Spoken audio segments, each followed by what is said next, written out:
Hi, I'm Mike Watkins, Treasurer for Sidney City Schools. I wanted to take an opportunity to share information about the financial history of Sidney City Schools. Without getting too far into the weeds of school finance, I want to provide some insight into the district's financial need.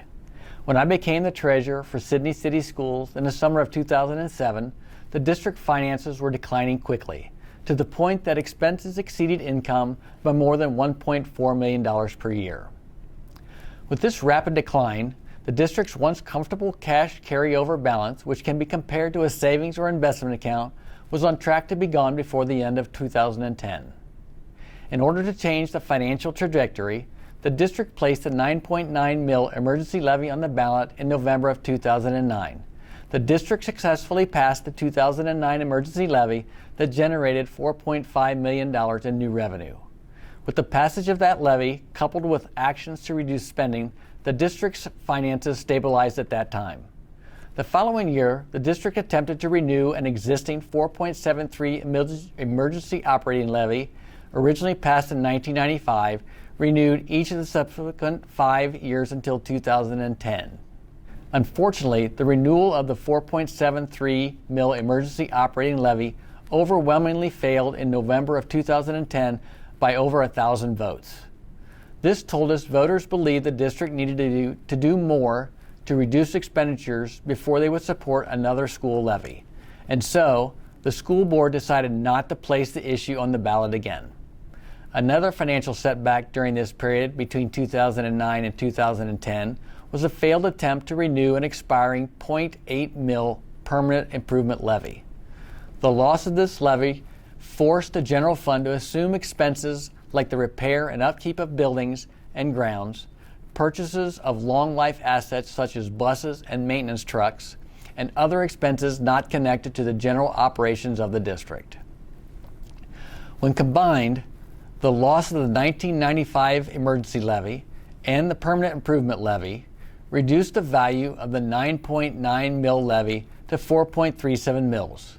Bottom line, the district has some real work ahead to fund its operations. In 2011, Sidney City Schools had to make cost reductions to compensate for the revenue lost from these two levies. In the midst of this challenge loomed the formidable task of contract negotiations between the board and the district's two unions representing certified staff, custodians, and bus drivers. District leadership and union leadership worked closely together to forge a plan to fend off the financial ruin.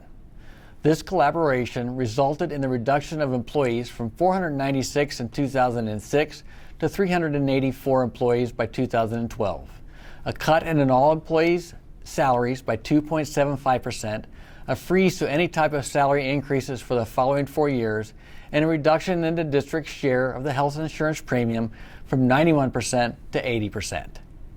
Once fully implemented, this positive impact of this plan for reductions reflected in the district's 5-year forecast, which showed that a new operating levy could wait.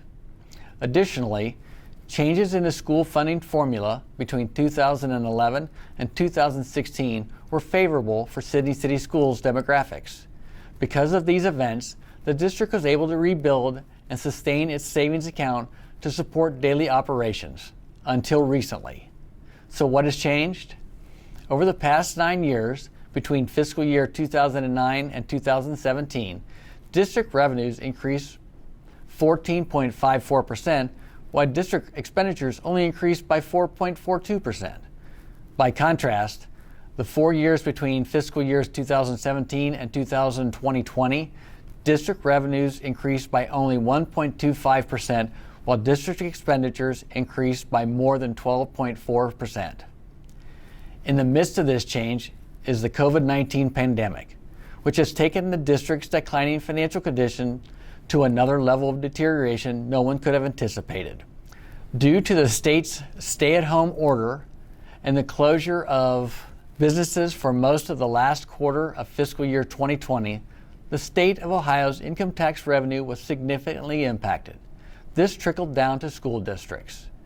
In an effort to balance the state's budget due to the shortfall in tax collections, the legislature reduced the amount of state funding to be received by schools in May and June of 2020. For Sidney, This meant a state funding reduction of nearly $650,000 in the last 2 months of the fiscal year.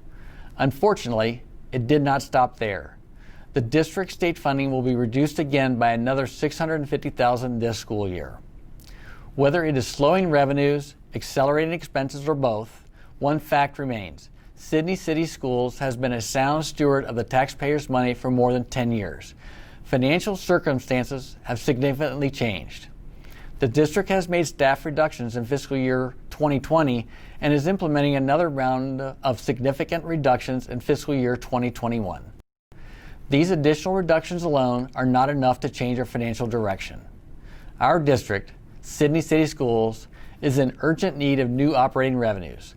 These new revenues, in conjunction with expense reductions, will bring financial stability to the district and provide enough time for additional adjustments that will allow for a more solid financial state. If you have questions or concern about the district finances, please reach out to me or the superintendent. We will answer your questions, address your concerns, and work to provide clarification. Thank you.